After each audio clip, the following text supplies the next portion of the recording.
یہ اقبال کا بہت مشہور شعر ہے. یقیناً کوئی پس منظر اس کے سامنے رہا ہوگا. یقیناً ڈاکٹر اقبال نے کسی سماج کو دیکھا ہوگا. یقیناً کوئی پیغام اس شعر سے مسلمانوں کو دینا چاہتے تھے. انہوں نے تو پیغام دیا. یہ اور بات ہے کہ اس پیغام کو ایکسپٹ کرنے والے, لینے والے, قبول کرنے والے بہت تھوڑے لوگ ہوئے, لیکن پیغام بہرحال اثر انداز ہوئی. تو وہ تو یہ کہہ رہے ہیں کہ صرف مسلمان ہونا, اور غور فرمائیے, صرف مسلمان ہونا, لوگ اسے آسان سمجھتے ہیں, اور اس کے آگے جو درجات ہیں, اس کے آگے جو طبقات ہیں, جو منازل ہیں, جو مراتب ہیں, اس کی تو کیا بات ہے. مسلمان ہونا, حافظ قرآن ہونا, قاری قرآن ہونا, عالم دین ہونا, مفتی بننا, صاحب مسند نشی بننا, اور یہ سب کچھ کرنے کے بعد حق بولنا انتہائی مشکل کام ہے. انتہائی مشکل کام ہے. وہ جو حق بولنا ہے, وہ جو سچ بولنا ہے, وہ جو حقانیت کی نمائندگی ہے, وہ جو صداقت کی شہادت ہے, یہ ظرف اللہ تبارک و تعالیٰ کم کم لوگوں میں پیدا کرتا ہے. لیکن یہ قوت, یہ طاقت, یہ استعداد, یہ ملکہ جسے اللہ تبارک و تعالیٰ عطا فرما دے, پھر اللہ تعالیٰ اس کی عظمتوں کو بھی چار چاند لگا دیتا ہے. اس لیے کہ وہ ایسے وقت میں, ایسے ماحول میں, ایسے گرد و پیش میں, جہاں دور دور تک لوگ باطل کو دیکھ کر باطل نہ کہیں, حق کو چھپائیں اور سچائی کی شہادت نہ دیں, وہاں پر اللہ کا بندہ اٹھے, وہ حق بات کرے, وہ سچ بات کرے, وہ ڈنڈے کی چوٹ پر کرے, تو پھر اسے شہادت کا مرتبہ مل ہی جاتا ہے.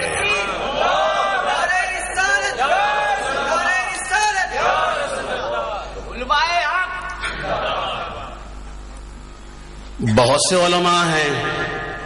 بہت سے فضلاء ہیں, بڑے حافظ قرآن ہیں, بہت سے قاری قرآن ہیں, بہت ایسے لوگ ہیں جن کے سامنے بہت سی حقیقتیں آتی ہیں, بیان نہیں کر سکتے, بیان نہیں کر سکتے. بہت سی چیزیں آڑے آ جاتی ہیں, اور اختر براسا فرما رہے ہیں مصلحت سامنے آ جاتی ہے, مصلحت کا شکار ہو جاتے ہیں. نجی محفلوں میں کہتے ہیں, پرائیویٹ لائف کے اندر اس کا اظہار کرتے ہیں, لیکن اسٹیج پر آ کر بولنا, اللہ اکبر. ہم نے اپنے عہد میں, اپنی اس عمر میں اسٹیج پر آ کر ہر ظالم کے سامنے, ہر جابر کے سامنے, ہر حکمران کے سامنے, چاہے وہ وردی میں ملبوس ہو, چاہے وہ سویلین حکمران ہو, اسٹیج پر آ کر کلمہ حق بیان کرتے ہوئے ایک مرد مجاہد کو دیکھا ہے. اللہ نے اسے بھی علم دین سے نوازا, حفظ قرآن سے نوازا, شہرت و عظمتوں سے نوازا. وہ امام شاہ احمد نورانی تھا. بہت قریب سے دیکھا ہے, بہت قریب سے دیکھا ہے. حق بولنا, سچ بولنا, اور جب مزاحمت بہت زیادہ ہو تو بولنا اور مشکل ہو جاتا ہے. اسی پس منظر میں تو اللہ نے فرمایا وَلَنَبْلُوَنَّكُمْ بِشَيْءٍ مِّنَ الْخَوْفِ. اے اللہ کے بندے, اے قرآن پڑھنے والے, اپنے زمین پر ہاتھ رکھ کر سوچ, تیرے رب کی طرف سے یہ اعلان ہے کہ تیرا رب اس دار التکلیف میں, اس دنیا کے اندر تجھے خوف سے آزمائے گا, خوف میں مبتلا کرے گا. یقیناً اس آزمائش میں جو سرخرو ہوتے ہیں تو اس کے بعد سید قمر الہدیٰ بنتا ہے. جان کا خوف کس کو نہیں ہے؟ بہت سے لوگوں کو ہے, مجھ سمیت بہت سے لوگوں کو ہے. اس میں نے عرض کیا بہت سی چیزیں سامنے آتی ہیں، کبھی یوں بھی ہوتا ہے دل تڑپتا ہے کہ وہ بیان کرے، بول جائے، لیکن میں نے عرض کیا کہ پھر حادثات سامنے آتے ہیں، بہت سی چیزیں ایسی سامنے آتی ہیں جو زبان کو روک دیتی ہے۔ اب میں کیا کہوں کہ ہم کامیاب ہیں یا ناکام؟ دعا ہی کر سکتے ہیں کہ اللہ تعالیٰ آخرت میں کامیاب کر دے۔ حق بولنا، سچ بولنا بہت مشکل ترین کام ہے۔ خوف آزمائش، ابتلا ہے اللہ رب العالمین کی طرف سے، جو خالق ہے، جو مالک ہے، جو خوب جانتا ہے کہ اس کے بندے کی سوچ کیا ہے، اس کی فکر کیا ہے، اس کی خواہش کیا ہے، اس کی نفسیات کیا ہے۔ خالق و مالک سے زیادہ کون جان سکتا ہے؟ اس کی ضرورت کیا ہے، اس کی حاجت کیا ہے، کس سماج میں ہے، کس معاشرے میں ہے، کیسی زندگی گزار رہا ہے،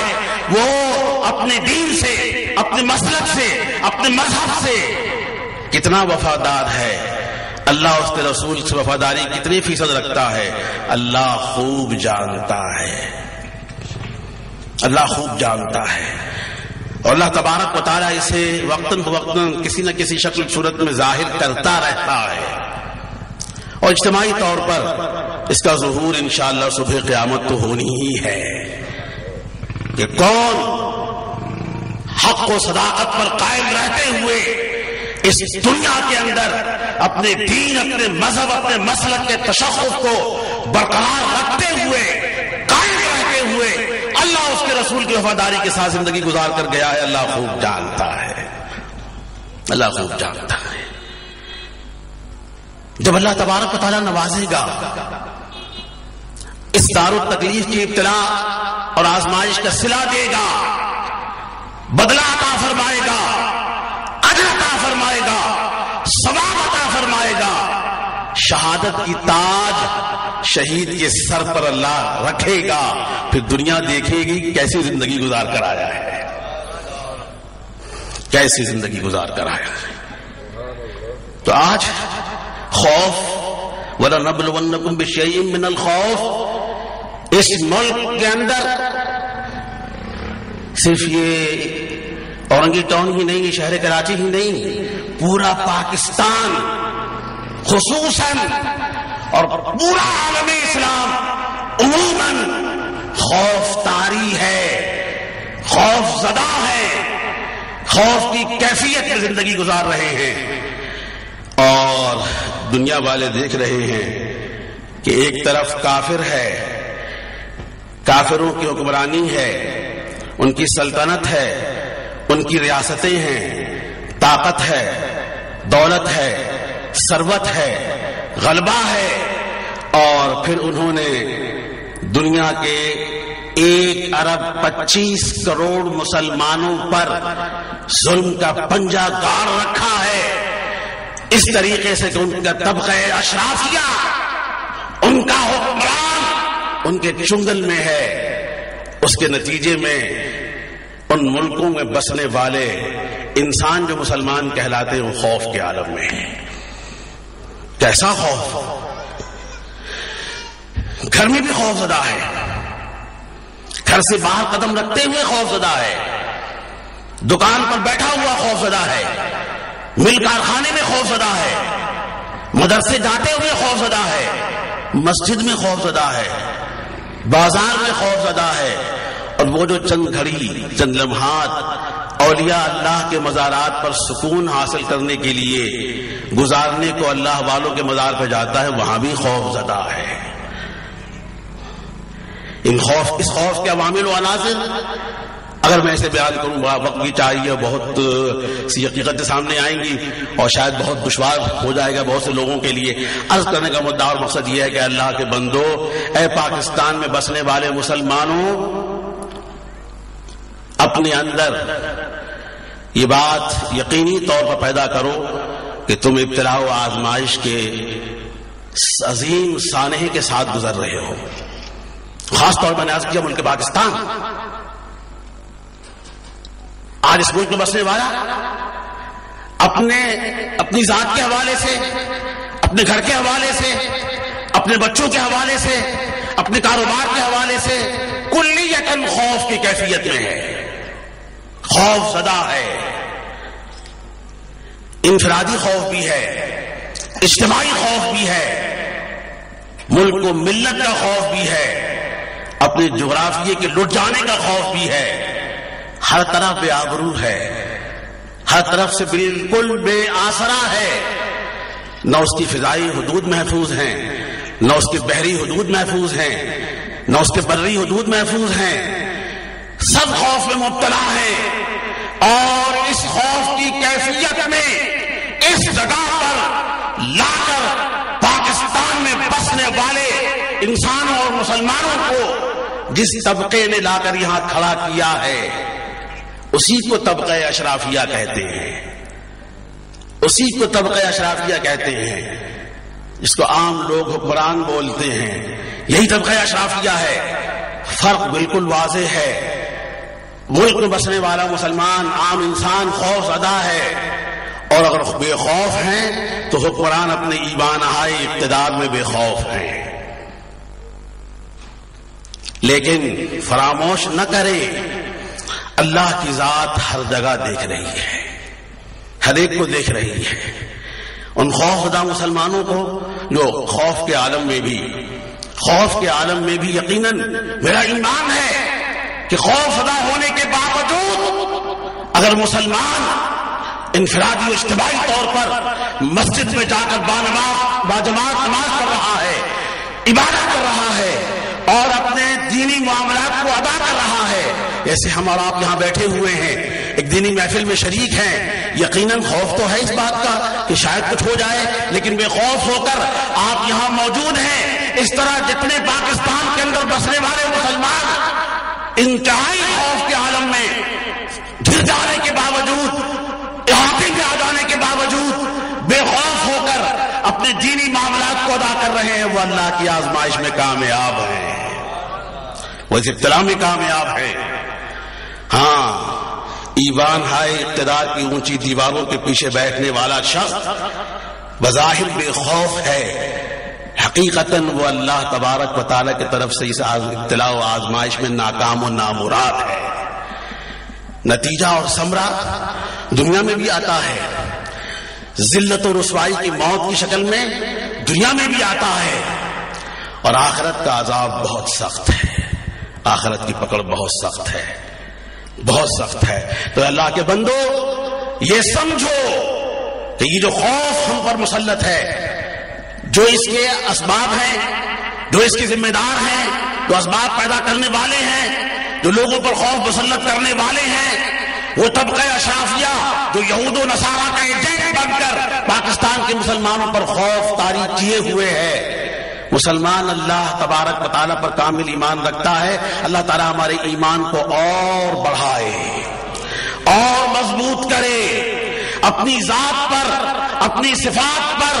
اپنے انبیاء و مرسلین پر اور امام الانبیاء سید الانبیاء صلی اللہ علیہ وسلم پر ہمارے ایمان کو، ہمارے عقیدت کو، ہمارے عقیدے کو، ہماری محبت کو، ہمارے عشق کو اللہ اور بڑھائے اور اضافہ کرے، اسی پر قائم رکھے، اس پہ قائم رہتے ہوئے اگر شہادت کی موت مل جائے تو اس سے بڑی کوئی کامیابی ہو نہیں سکتی، کوئی کامیابی ہو نہیں سکتی۔ تو عرض کرنے کا مدعا اور مقصد ہے کہ ظاہر ہے کہ خوف طاری تو ہے، لیکن اس خوف کی وجہ سے اپنی دینی معاملات کو ترک نہ کرنا، مسجد میں آنے جانے کو ترک نہ کرنا، باجماعت نماز پڑھنے کو ترک نہ کرنا، دینی محافل میں شرکت کو ترک نہ کرنا، اولیاء اللہ کے مزارات کی حاضری کو ترک مت کرنا، مدرسوں کو جانے کو ترک نہ کرنا، کیونکہ یہی تو وہ راستے ہیں کہ جس میں آتے جاتے ہوئے اگر یہ جان جہاں آفری کے سپرد ہو گئی تو ڈبل شہادت ہے، دگنی شہادت ہے۔ سید قمر الہدیٰ مولانا کاشف کی مسجد سے نکل کر کہاں جا رہے تھے؟ اپنی مسجد میں نماز باجماعت کی امامت کرنے اللہ کے راہ میں نکلے، نماز پڑھانے کے ارادے سے نکلے، جماعت کرانے کے ارادے سے نکلے۔ اللہ رب العالمین کے سامنے جھکنے کے لیے نکلے، اللہ کو سجدہ کرنے